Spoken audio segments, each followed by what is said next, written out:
السلام علیکم۔ آج ہمارے ساتھ یہاں پر ہیں حمزہ، جو اسٹوڈنٹ ہیں اور دینی حوالے سے کافی ان کا رجحان ہے اور بہت اچھے سوالات ویسے بھی کرتے ہیں یہ تو ایز اے اسٹوڈنٹ جو ہے ان کا کیونکہ شوق میں نے دیکھا تو میں نے ان کو انوائٹ کیا تھا کہ آپ ہمارے ساتھ آئیں اور جو بھی آپ کے سوالات ہیں انشاءاللہ کوشش کریں گے آپ کے جواب دینے کی۔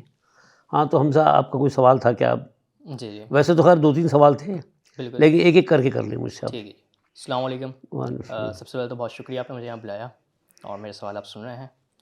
تو میرے پاس کچھ 2-3 بیسک سے سوال تھے جن میں پہلا اپنا سوال کرنے سے پہلے آپ سے ایک سوال کرنا چاہوں گا کہ کیا ہمارے پاس اسلام میں اگر ہم کسی کو انوائٹ کرتے ہیں اسلام کی طرف تو کیا اس میں زور زبردستی کر سکتے ہیں؟ نہیں بالکل نہیں ہے، لا اکراہ فی الدین، صحیح۔ تو میرا ایک دین میں سوال ہے، سختی نہیں ہے۔ صحیح، تو جیسا کہ سورہ نمل میں ہم نے دیکھا ہے سلیمان علیہ السلام کا قصہ آتا ہے ہمارے پاس جس میں سلیمان علیہ السلام نے سبا کو انویٹیشن دی تھی اسلام کی طرف۔ تو اس میں دیکھا گیا ہے کہ پہلے وہ ان کو انوائٹ کرتے ہیں، جب ان کو ہدہد آ کے بتاتا ہے ان کے بارے میں، ان کا بیک گراؤنڈ بتاتا ہے، تو اس کے بعد جب وہ دوسری دفعہ ان کو خط بھیجتے ہیں تو اس میں تھوڑا الفاظ کچھ ایسے ہوتے ہیں کہ آپ اسلام قبول کر لیں نہیں تو آپ کے اوپر لشکر لے کے آئیں گے اور آپ کو وہاں سے ذلیل کر کے نکال دیا جائے گا۔ تو یہ تھوڑے سخت الفاظ نہیں ہیں؟ ہاں نہیں الفاظ سخت ہے لیکن وہ کیوں ہیں ہم نے دیکھنا۔ اصل میں آپ کا یہ سوال اس حوالے سے بڑا اہم ہے کہ اس سے ایک نیگیٹو اپروچ ذہن میں آتی ہے، یعنی جس طرح سے کہ اسلاموفوبیا کے حوالے سے، اس حوالے سے ویسے کہ ہم پروگرام کر بھی چکے ہیں، انشاءاللہ قریب سامنے آ جائے گا آپ کے۔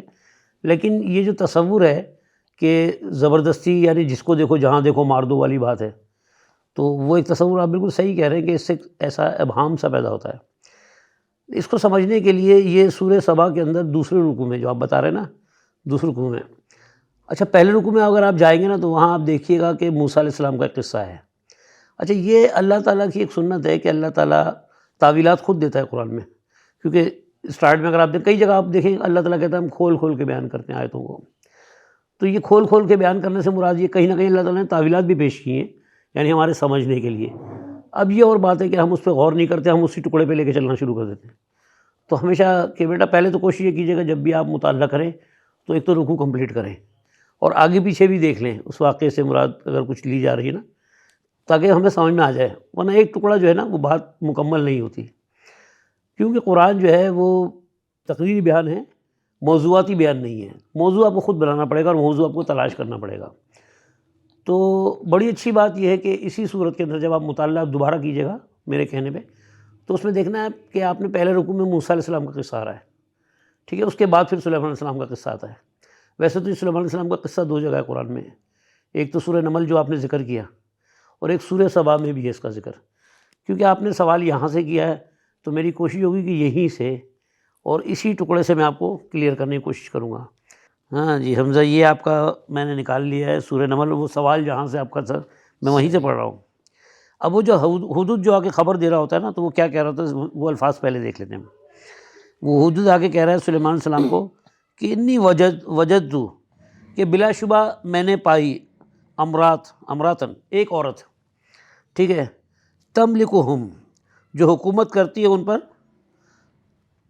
پھر و اوتیت یعنی اس کو کیا دیا گیا اللہ تعالیٰ کی طرف سے، من کل شیء یعنی ہر چیز اللہ نے اس کو نوازا، ہر چیز سے، من کل شیء ولہا اور اس کا عرش عظیم۔ اب یہاں پر اس کا جو عرش ہے یعنی اس کا تخت ہے، یعنی اس کی سلطنت کی بات ہو رہی ہے۔ عرش سے مراد یہاں وہ تخت نہیں ہے جس پہ ہم سوتے ہیں، بلکہ عرش ترجمہ تخت ہی لکھا ہوا ہے، لیکن تخت سے مراد یہ آپ یہ ذہن میں رکھیں گے یہ سلطنت کی بات ہو رہی ہے۔ وہ عرش عظیم اور اس کی جو سلطنت ہے، ٹھیک ہے، وہ بہت عظیم ہے۔ اچھا مزے کی بات ہے کہ اسی کے اندر میں یہاں سے پڑھ رہا ہوں، یہیں پر لا کے ختم کروں گا، تو جہاں پر آیت ختم کروں گا اتفاق سے اسی کے اندر آپ کو جواب ملے گا۔ عرش عظیم جو ہے نا، عرش عظیم اللہ کے لیے بھی استعمال ہوا ہے یہ عرش عظیم، اور یہاں اتفاق دیکھو ایک بڑی سلطنت دکھائی جا رہی ہے، بہت طاقتور، جیسے اللہ کی سلطنت بہت طاقتور ہے، سب سے زیادہ جو ہے نا اللہ کی سلطنت ہے مضبوط، تو یعنی ایک مضبوط سلطنت کی مالک ہے وہ۔ وجدتھا، اور اب یہ حدود کہہ رہا ہے کہ وجدتھا میں نے پایا ہے اسے، وقومہا اس قوم کو، یسجدون للشمس کہ وہ سجدہ کرتے ہیں سورج کو، یعنی وہ اللہ کی جگہ عبادت کسی کر رہے ہیں، سورج کی، من دون اللہ آگے لکھا ہوا بھی من دون اللہ، اللہ کی جگہ سورج کی عبادت کرتے ہیں وہ۔ اب یہاں ہے وَزَيَّنَ لَهُمْ الشَّيْطَانُ أَعْمَالَهُمْ، اب یہ غور کریں، وزینہ یعنی مزین کر دیے ہیں لہم ان کے لیے شیطان نے اعمالہم ان کے عمل، ان کے جو عمل ہے شیطان نے مزین کر دیے ان کے لیے، یعنی ان کے اندر ایک بڑی اکڑ ہے. جس طرح میں نے بھی کہا تھا نا موسیٰ علیہ السلام کا جب وہ فرعون کے پاس جاتے تھے تو اس کے اندر ایک فرعونیت تھی، تو یعنی شیطان نے ان کے عملوں کو بھی ایسے ہی کر دیا تھا. اچھا اب یہاں پر لفظ ہے فصدہم عن سبیل اللہ. اب وجہ، اب یہ آپ کے جواب مل رہا ہے، فصدہم عن سبیل اللہ کہ وہ روکتے ہیں اللہ کے راستے سے، یہ ہے ریزن. اچھا یہ صدو عن سبیل اللہ کا لفظ جو ہے نا وہاں سورہ محمد میں بھی آپ کو مل جائے گا، جہاں پر ان سے مٹ بھیڑ ہو رہی ہے. میں آپ کو حوالے کے لیے دے رہا ہوں کیونکہ آپ کے سوال کے اندر جو یہی لفظ وہاں بھی ملے گا آپ کو سورہ محمد میں، جہاں اللہ تعالیٰ جب ان سے جنگ لڑنے کی بات ہو رہی ہے کہ کن سے، جو روک بن کے کھڑے ہوتے ہیں، یعنی وہ اپنی طاقت کا مظاہرہ کر کے روک وہی بنتا ہے جس میں طاقت ہوتی ہے. تو جو لوگ یعنی اللہ کے دین سے روکنے کے لیے باقاعدہ طاقت کا استعمال کرتے ہیں تو ہمیشہ انہی کو جواب دیا جاتا ہے.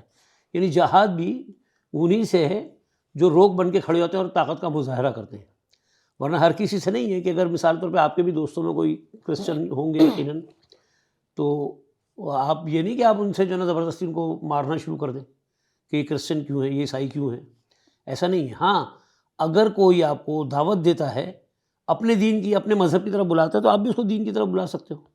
یعنی جتنا عمل کا رد عمل ہوتا ہے نا، تو یہاں وہ لفظ ہے فصدہم، پس انہیں روک رکھا ہے عن سبیل اللہ، انہیں اللہ کے راستے یعنی حق کے راستے روک رکھا تھا، اس وجہ سے انہوں نے خط لکھا. فہم لا یہتدون، فہم چنانچہ وہ لا یہتدون نہیں ہدایت پاتے. اللہ یسجد للہ الذی یخرج، اب یہ کہا جا رہا ہے اللہ یسجد، یہ کہ نہیں وہ سجدہ کرتے للہ اللہ کے لیے، الذی وہ جو یخرج نکالتا ہے، یخرج القاب، یخرج القبا ان چھپی ہوئی چیزوں کو، فی السماواتی آسمانوں میں، والارض اور زمین میں، ویعلم اور وہ جو جانتا ہے، ما تخفون جو تم خف کہتے ہیں، خفف یعنی چھپی ہوئی چیزیں، یعنی جو تم چھپاتے، وما تعلنون اور جو تم ظاہر کرتے ہو، یعنی اللہ جانتا ہے. اللہ لا الہ الا هو رب العرش العظیم، یہاں پر ہم نے کہا تھا کہ ختم کریں گے. اور اللہ نہیں کوئی معبود حق مگر وہی جو رب ہے عرش عظیم کا. اب دیکھیں یہاں بھی لفظ عرش عظیم ہے اور اس کے لیے بھی عرش عظیم، یعنی وہ بھی اس کی سلطنت بہت قوت والی تھی، اور وہ اپنی قوت کی وجہ سے صدو عن سبیل اللہ کی بات بھی کی میں نے آپ کو بتائی. تو وہ کیا کرتے تھے، باقاعدہ رکاوٹ بنے ہوئے تھے. وہ ایسا نہیں تھا. تو جب سلیمان علیہ السلام کو یہ پتہ چلا، یہ ساری انفارمیشن جو ہے یہ ہدہد نے دی ان کو، اور یہ ساری باتیں بتائی اس نے کہ وہ اس طرح جو ہے لوگوں کو، یعنی وہ اپنے لوگ جو حق پہ تھے ان کے لیے ان کے ساتھ سختیاں کرتے تھے، ٹھیک ہے، تو ان کو اللہ کی راہ سے روکتے تھے. تو جب یہ باتیں پتہ چلتی تو وہ خط لکھ کے اس کو جو ہے نا دعوت دیتے ہیں کہ تم مسلم ہو کے میرے پاس آ جاؤ. اب مسلم کا مطلب یہ ہوتا ہے فرما بردار، یعنی اللہ کی اطاعت کرنے والا. تو یہ وجہ تھی. مطلب ایسا نہیں ہے کہ جس طرح ہمارا ایک عام تصور، اور آپ بالکل صحیح کہہ رہے ہیں، اگر اس ٹکڑے کو اگر غور نہ کیا جائے اور نہ سمجھا جائے تو بالکل ایسا ہی لگتا ہے کہ انہوں نے خط لکھ کے، یعنی خط لکھ کے زبردستی کہتے تھے، کیونکہ اس خط کے اندر بڑے سخت الفاظ بھی آگے، یہاں تک بھی ہے کہ ورنہ ہم مطلب تہس نہس کر دیں گے تمہیں. اور وہ پھر اپنے وزراؤں سے جو ہے مشورہ بھی لیتی ہے، تو وہ بھی اس کو یہ کہتے ہیں کہ ہم طاقت والے ہیں. آپ نے تو پڑھا ہوگا جی بالکل. کہ ہم طاقت والے ہیں، اور ہم اگر آپ چاہو تو ہم ان سے جنگ لڑنے کے لیے تیار ہیں، ہم میں اتنی قوت ہے کہ ہم ان سے لڑ سکیں. تو لیکن پھر وہ ان کو کہتی ہے کہ نہیں، جب دو طاقتور، جب اس کو اندازہ ہو جاتا ہے کہ یہ بھی طاقتور ہیں، جبھی تو ان کو معلوم ہونے کے باوجود بھی مجھے یہ دعوت دے رہے ہیں دین کی طرف، تو اس کو بھی اندازہ ہو جاتا ہے کہ مطلب یہ ہدف اتنا آسان نہیں ہے ہمارے لیے. نہیں اچھا، اس میں آپ سے پہلے یہ پوچھنا چاہوں گا کہ جیسا کہ آپ نے مجھے موسیٰ علیہ السلام کی اگزامپل دی ان کے ساتھ، کہ آپ نے ریلیٹ کروایا ان سے ان کے قصے کو. اچھا موسیٰ علیہ السلام کے قصے میں یہ ہے کہ فرعون کا جو ہمارے پاس ڈسکرپشن ہے نا، وہ کچھ زیادہ ہمارے پاس ڈیٹیلس میں دی ہوئی ہیں. ہمیں اس کے کیریکٹر کے بارے میں بتایا گیا ہے کہ وہ کیسا تھا، اس کی کیا حرکات تھی، تو کیسے اس کے طریقہ کار رہے تھے. لیکن یہ جو سلیمان علیہ السلام کا یہاں پہ قصہ آتا ہے، جو خط کی جو بات چل رہی ہے، اس میں اتنی زیادہ ڈیٹیلس نہیں ہیں. بالکل صحیح آپ نے کہا. جی دیکھیں فرعون کی جو ڈیٹیل ملی تو آپ کو کیا کیا پتہ چلتا ہے کہ فرعون ایک بادشاہ تھا، ظالم تھا، طاقت والا تھا، جی اور وہ بھی دین میں رکاوٹ بنا ہوا تھا، وہ اپنے آپ کو اللہ کہلواتا تھا. تو یہ اللہ نے مثال اس لیے دی کہ وہ تو آپ فرعون کا معاملہ تو آپ آلریڈی سمجھتے ہیں، کیونکہ اتنے ڈیٹیل میں قرآن بہت ساری چیزیں ایسی ہیں جو ریپیٹ ہونے کے لیے جب اللہ تعالیٰ کسی چیز کا جب حوالہ دیتا ہے نا، کسی کے ساتھ جوڑتا ہے، تو آپ نے ذہن میں کمپلیٹ پکچر اس کی بنانی ہے پہلے، اور پھر اس سے کمپیئر کرنا ہے. تو اب ضروری نہیں کہ پورا پورا جو ہے نا لفظ بلفظ یہ بھی دیا جائے، تو اللہ تعالیٰ نے صرف مثال دی اس کی کہ یعنی اس کا معاملہ اور اس کا معاملہ سیم ہے. اس طرح اگر میں پروگرام لمبا ہو جائے گا، ورنہ حوالے تو میں آپ کو بہت دے سکتا ہوں، چلیں ایک آدھ میں آپ کو دیتا ہوں. جیسے آدم علیہ السلام کا واقعہ بڑی تفصیل میں ملا ہے آپ کو، قرآن نے بڑی تفصیل سے وضاحت کی ان کی پیدائش سے لے کے اور ان کی نبوت تک اور ان کی توبہ کرنے کا معاملہ، ٹھیک ہے، وہ سارا وضاحت سے ہے. عیسیٰ علیہ السلام کے معاملے میں ایک جگہ اللہ تعالیٰ نے استدلال لیا ہے، وہاں ایک چھوٹی سی بات کی ہے تو آپ کو کمپلیٹ پکچر آدم علیہ السلام والی آ جائے گی. جیسے جب ان کے اوپر سوال اٹھا تھا کہ بغیر ماں باپ بغیر باپ کے کیسے پیدا ہوئے، یہ سوال اٹھا تھا جب اختلاف ہوا، تو اس ٹائم اللہ تعالیٰ نے استدلال کے لیے ایک آیت دی ہے، اِنَّ مَثَلَ عِیسیٰ کَمَثَلِ آدم، کہ عیسیٰ کی مثال آدم کی سی ہے. تو اب مزید وضاحت کی کیا ضرورت رہے گی؟ یعنی عیسیٰ علیہ السلام کے معاملے میں تم پریشان ہو کہ باپ نہیں تھا. بھائی آدم علیہ السلام کا معاملہ سب تم مان رہے ہو کہ نہ ان کی ماں تھی نہ ان کا باپ تھا، تو انہیں اللہ کے لیے کیا مشکل ہے کہ بغیر ماں باپ کے پیدا کر سکتے ہو، یا تو صرف باپ ہی نہیں ہے. تو یہ اللہ کی ایک سنت ہے، قرآن کا ایک یہ طرز عمل ہے کہ وضاحت کا، کہ اللہ تعالیٰ کی جو وضاحت ہے نا، اللہ ہم تو استدلال لیتے ہیں، کہیں اللہ بھی استدلال لے کے ہمیں سمجھانے کے لیے مطلب تمثیل پیش کرتا ہے اللہ تعالیٰ. اچھا، میں یہ کہنا چاہوں گا، جو ہدہد نے آ کے ان کو ڈسکرپشن دی تھی وہاں کی، اس کے اندر یہ موجود تھا کہ وہ سورج کی پوجا کرتے ہیں. اب ہم دیکھ چکے ہیں کہ ایسے کافی سارے ریلیجن ہمارے سامنے گزرے ہیں جو کہ دیگر چیزوں کی پوجا کرتے تھے، لیکن اس کا یہ مطلب نہیں کہ لازمی سی بات نہیں کہ وہ ظلم ہی کرتے ہیں لوگوں پہ یا وحشت پھیلاتے ہیں. نہیں، میں بتا رہا ہوں کہ ہر کوئی تو نہیں ہوتا، لیکن وہ لوگ جو طاقت میں ہوتے ہیں. مثال کو چھوٹی سی مثال دیتا ہوں کہ اگر میں آپ سے کہوں کہ آپ کیا اگر ایسا ہو جائے کہ پوری دنیا میں اسلام پھیل جائے تو آپ کو خوشی ہوگی نہیں ہوگی؟ ہوگی، بالکل ہوگی نا.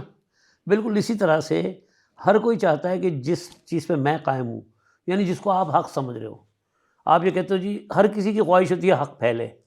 آپ کیونکہ اللہ کے اس کلام کو حق سمجھ رہے ہیں تو آپ چاہتے ہیں کہ یہ کلام پھیل جائے. اسی طرح ہر مذہب والا، میں تو خیر آپ کا تو تعلق مذہب سے نہیں، آپ کا تو دین سے تعلق ہے، دین اسلام سے، لیکن جتنے بھی مذاہب ہیں وہ اپنی تبلیغ کرتے ہیں اور اپنا پرچار کرتے ہیں، اور وہ یہ چاہتے ہیں کہ یہ ہم حق پہ ہیں، لہٰذا یہ پوری دنیا میں یہی سسٹم رائج ہو جائے. اچھا، کیونکہ اللہ نے خود بھی کہا ہے کہ اللہ خود بھی یہی چاہتا ہے کہ اللہ کا نظام دنیا میں قائم ہو جائے، ہے نا. وما خلق الجن والانس وما خلق الانس والجن والانس کیا ہے کہ الا لیعبدوا اللہ، کہ اللہ تعالیٰ کہتا ہے ہم نے نہیں پیدا کیا انسانوں کو اور جنوں کو اس لیے کہ وہ سوائے اس کے کہ وہ اللہ کی عبادت کریں. تو اللہ بھی ہم سے یہی چاہتا ہے، اور ہر اللہ کے ماننے والے کی خواہش ہوتی ہے کہ سارے اللہ کے ماننے والے جائیں. تو اس طرح ان کی بھی خواہش ہوتی ہے، وہ بھی اپنے آپ کو حق سمجھتے ہیں، اور ہر کوئی تو نہیں روکتا، لیکن جو لوگ طاقت میں ہوتے جب، تو وہ چاہتے ہیں کہ طاقت کے زور پہ اس سسٹم کو رائج کر دیں جس پہ وہ قائم ہیں. اچھا، میرا اصل سوال یہ ہے کہ جو آپ نے کہا ہے ظلم پھیلانا جو ان سے ظاہر ہو رہا ہے کہ وہ طاقتور قوم تھی، لیکن جب ان کو جو قرآن کے اندر جسے ہمیں پڑھتے ہیں جب ہم قرآن کے اندر، جب ان کو دوسری دفعہ خط آیا تھا سبا کو، تب انہوں نے اپنے سرداریوں سے مشورہ لیا تھا. مشورہ کیا تھا کہ میں نے تو آپ کو کمبائنڈ کر کے بتا دیا، جواب دے دیا. تو انہوں نے اس کے ڈیفینس میں کہا تھا کہ دیکھ لیں ہم طاقتور ہیں لوگ ہیں، ہم چاہیں تو ڈیفینڈ بھی کر سکتے ہیں آپ کو، اب آپ کے اوپر ہے کہ آپ کیا چوز کرتے ہیں. نہیں، وہ اصل میں یہ ہے کہ اللہ تعالیٰ نے سلیمان السلام کا، میں نے آپ کو کہا نا دونوں صورتیں آپ پڑھ لیں، سورہ سبا بھی پڑھیں، آپ سورہ نمل پڑھی بھی ہوگی ویسے تو آپ نے، لیکن دوبارہ غور کرنے کے لیے میں کہہ رہا ہوں کہ اس واقعے کو آپ دوبارہ پڑھ لیجیے گا. تو اس کے اندر اصل میں یہ ہے کہ جو چیز ہمیں دکھائی گئی ہے، ٹھیک ہے، یعنی اگر کمپلیٹ ایک پکچر لے کر آپ سامنے آتے ہیں دونوں کو پڑھنے کے بعد، تو آپ کو ایک چیز کلیئر ہو جائے گی کہ سلیمان علیہ السلام کو بھی اللہ تعالیٰ نے طاقتور بنایا تھا، اور ایسا نہیں ہے کہ اللہ تعالیٰ کسی کو کمزوری کی حالت میں کسی کے پاس بھیج دے. موسیٰ علیہ السلام کا واقعہ تو بہت زیادہ ہے قرآن میں، فرعون کا اور موسیٰ کا ذکر ہے. تو وہ آپ نے دیکھا ہوگا کہ موسیٰ علیہ السلام کو بھی اللہ تعالیٰ نے اتنا مضبوط کر کے بھیجا تھا، حالانکہ وہ پہلی دفعہ وہ خود بھی خائف تھے کہ میں کس طرح اس کے پاس اکیلا چلا جاؤں. پھر انہوں نے ہارون علیہ السلام کے لیے بھی دعا کی تھی ان کی کہ چلو 1 سے 2 ہوں گے تو وہ بہتر ہو جائے گا. تو اللہ نے ان کی خیر دعا قبول کی اور ان کو بھی نبوت ملی. تو یہ اللہ کی ایک سنت ہے کہ اللہ تعالیٰ پہلے اس نہج پہ پہنچا دیتا ہے بندے کو، یعنی پہلے اللہ تربیت کرتا ہے، اور اس کے بعد تعلیم کے لیے بھیجتا ہے. ایسا نہیں کہ مطلب ڈائریکٹ بھیج دیا کہ جاؤ اور جا کے کر لو. تو ان کو بھی موسیٰ علیہ السلام کو بھی اللہ تعالیٰ نے ایک قوت والا بنایا تھا ان کے اوپر. تو اسی طرح سلیمان علیہ السلام کا بھی جب آپ واقعہ پڑھیں گے نا، بالکل اب میں نے کہا تھا نا آپ کو سملر لگے گا. وہ اس واقعے سے جب ملائیں گے، سلیمان علیہ السلام کو جو اللہ تعالیٰ نے طاقتیں دی تھی وہ آپ کو سورہ سبا کے سٹارٹ میں ملے گا، بلکہ جب آپ شروع کریں گے نا تو وہاں بھی میرے خیال ہے دوسرے رکوع سے شروع ہوئی یہ واقعہ. تو اس میں بھی اگر آپ دیکھیں نا سلیمان علیہ السلام کا جب ذکر کیا ہے تو ان کو اللہ تعالیٰ نے ہواؤں پہ، ٹھیک ہے، کنٹرول دیا ہوا تھا. اس کے علاوہ جنات ان کے لیے کام کر رہے تھے، ٹھیک ہے، اور پرندے، چونٹی. اب سورہ نمل ہے یہ، تو نمل کا مطلب ہی چونٹی ہوتا ہے. تو باقاعدہ وہ چونٹی کی، اگر آپ تھوڑا سا آگے پیچھے پڑھیں گے تو آپ کو ملے گا کہ چونٹی کی وہ باتیں سن رہے تھے کہ جب وہ چونٹی کہتی ہے کہ لشکر آ رہا ہے. تو کہنے کا مطلب یہ ہے کہ منطق کا لفظ ہے وہاں. واللہ عالم کہ وہ لینگویج بولتے تھے یا منطق کی بنیاد میں، تو یہ سمجھاؤں کہ وہ منطق جانتے تھے جانوروں کی بھی. تو وہ ہدہد کی بھی باتیں جو ہے نا، تو اب آپ اور میں ہدہد سے تو کلام نہیں کرتے نا. تو اللہ تعالیٰ نے ان کو اتنا کنٹرول دیا ہوا تھا، یعنی اتنا پاورفل بنایا تھا اللہ تعالیٰ نے ان کو.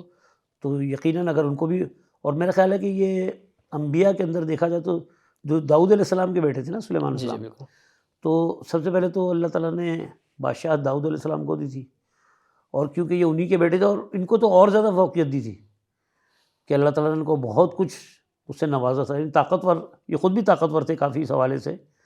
ویسے تو داؤد علیہ السلام کا بھی واقعہ آپ نے پڑھا ہوگا کہ وہ بھی طاقتور تھے. اللہ تعالیٰ نے ان کو لوہے کے اوپر عبور دیا ہوا تھا، اور وہ ذرا بناتے تھے، جنگی جس میں جنگیں لڑتے ہیں ذرا پہن کے، تو اس پہ ان کو عبور تھا جنگوں میں. تو ایسا نہیں ہے کہ سلیمان علیہ السلام، ظاہر ان کے بیٹے تھے، تو جنگ و جدل کے معاملے میں یہ بھی ان کا بھی تجربہ بہت اچھا تھا. تو یہ اللہ کی ایک سنت ہے، تو اور اللہ اپنی سنت سے کے خلاف کوئی کام نہیں کرتا. تو اللہ تعالیٰ نے اگر ان کو اختیار دیا تو ان میں اتنی پاور تھی کہ وہ اس کو لیٹر لکھ کے اگر وہ کہہ رہے ہیں اس کو، اور یہ بات اس کے بھی سمجھ میں آئی. کیونکہ ہوتا یہی ہے کہ جو وزراء سے مشورہ لینے کا مطلب یہ ہوتا ہے کہ یقیناً کوئی نہ کوئی تو بتائے گا کہ نہیں ان کے پاس بھی یہ پاور ہے. یعنی جس کے لیے جن کام کرتے ہوں، انسان تو انسان، جن بھی کام کرتے ہوں.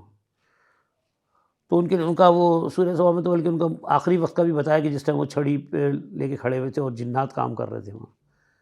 تو ان کے لیے وہ جنگ جیتنا کوئی مسئلہ نہیں تھا. جس بات کو انہوں نے بھی اندازہ لگایا کہ نہیں اگر ہم یہ کریں گے تو ہم ذلیل ہو جائیں گے، وہاں لفظ ذلیل ہو جائیں گے ہم.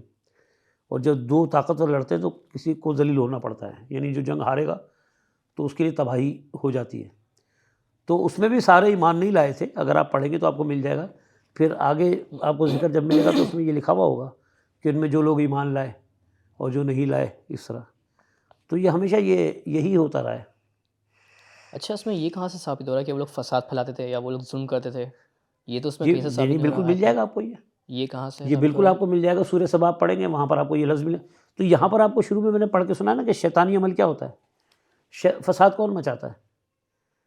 فساد مچانا شیطانیت ہی ہے نا. تو یہاں پر ابھی تو ہم نے پڑھا، ہے؟ جیسے آپ نے ابھی آپ یہ نے ایک یہاں آیت پڑھی لفظ تھی. ہے نا یہ کہ شیطان نے ان کو مزین کر دیا ہے.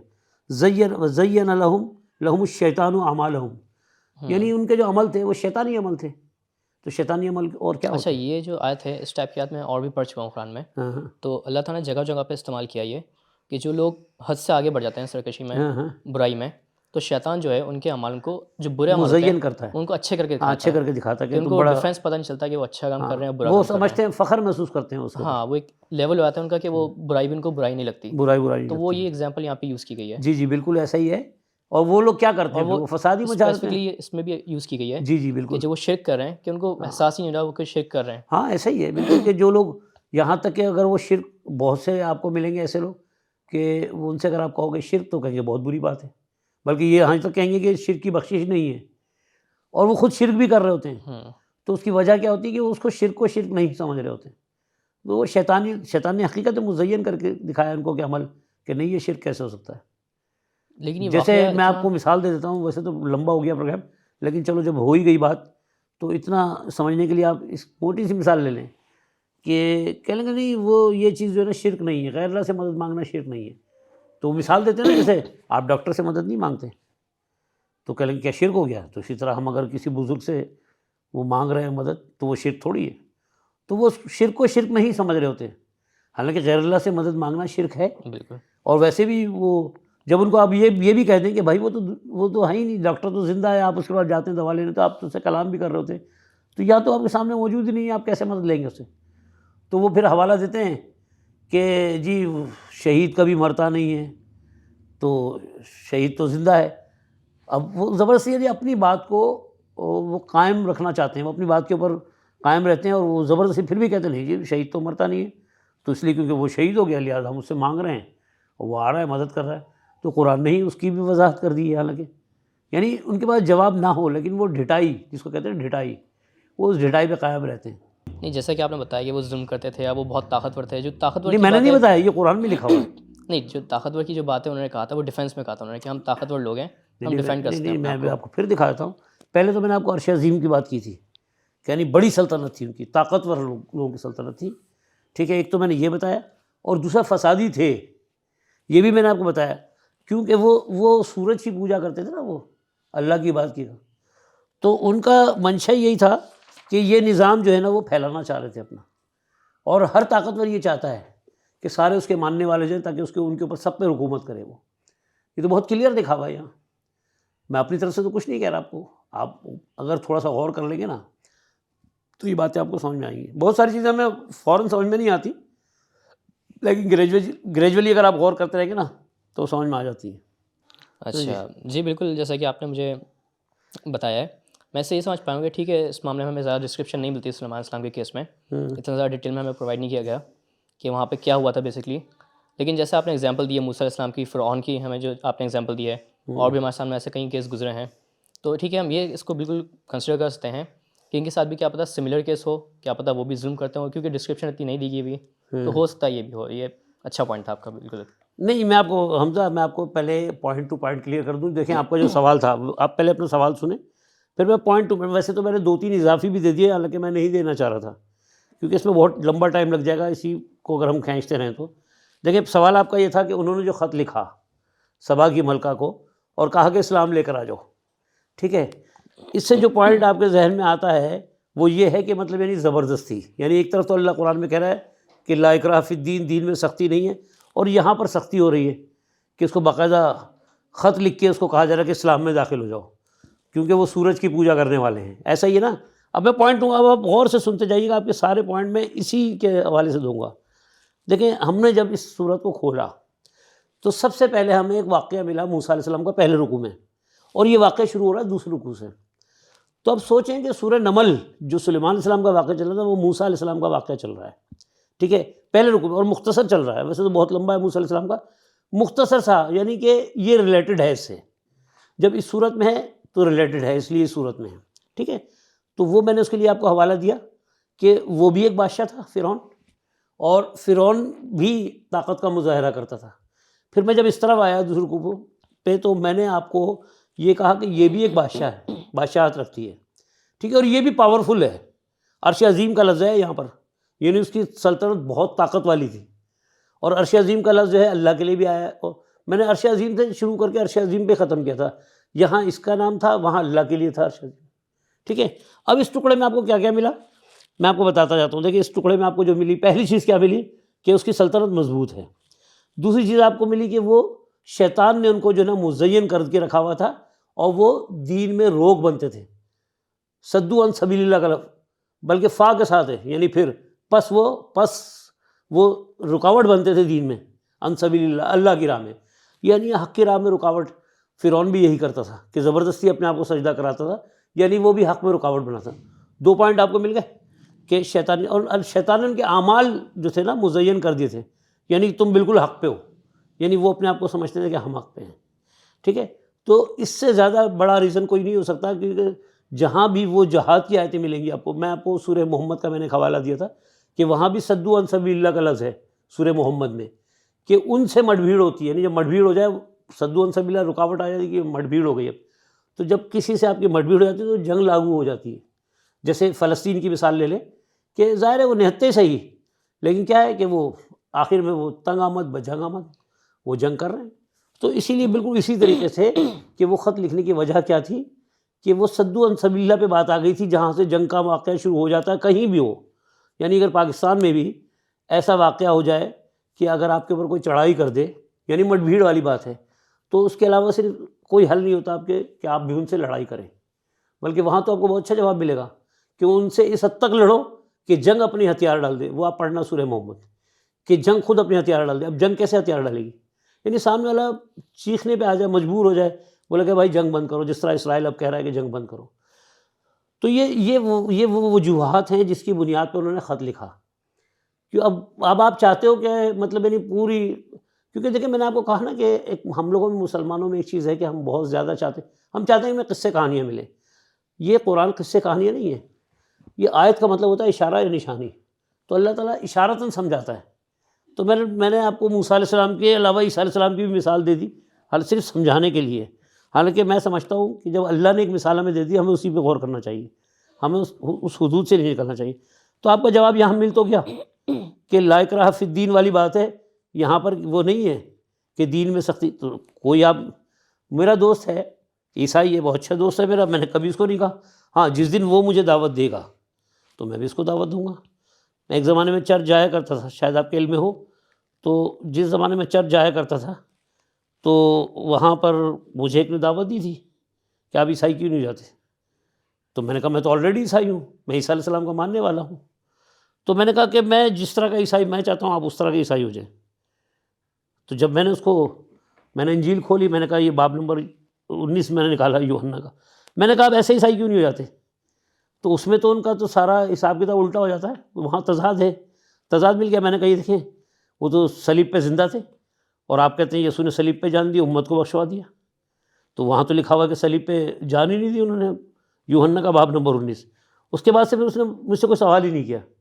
اگر وہ دعوت دے گا تو میں بھی دعوت دوں گا. یعنی ٹٹ فار ٹیٹ ہے نا، کہ اگر کوئی ہم سے بھیڑ رہا ہے تو ہم بھی بھیڑیں گے. لیکن کوئی بھیڑ نہیں رہا، پرسکون امن کے ساتھ رہ رہا ہے. اور ایمان جو ہے نا، ایمان اگر اس کا آپ روٹ ورڈ دیکھیں گے تو اس میں لفظ ایمان کے صحیح معنی جو ہے نا وہ امن کے ہی ہیں. چلیں اپنا خیال رکھیں بہرحال. صحیح. اور کوشش کریں کہ آپ نے میرے سوال کو سنا اور اس کا جواب دیا آپ نے مجھے. نہیں کوئی ایسی بات نہیں ہے. میں تو آپ دوبارہ بھی آئیں انشاءاللہ آپ کو جواب دیں گے، مطمئن کریں گے. ہمارا کام ہے قرآن بیان کرنا. بالکل. اب اگر کوئی شخص اس کو غور کرتا ہے تو اس کے حق میں اچھا ہے.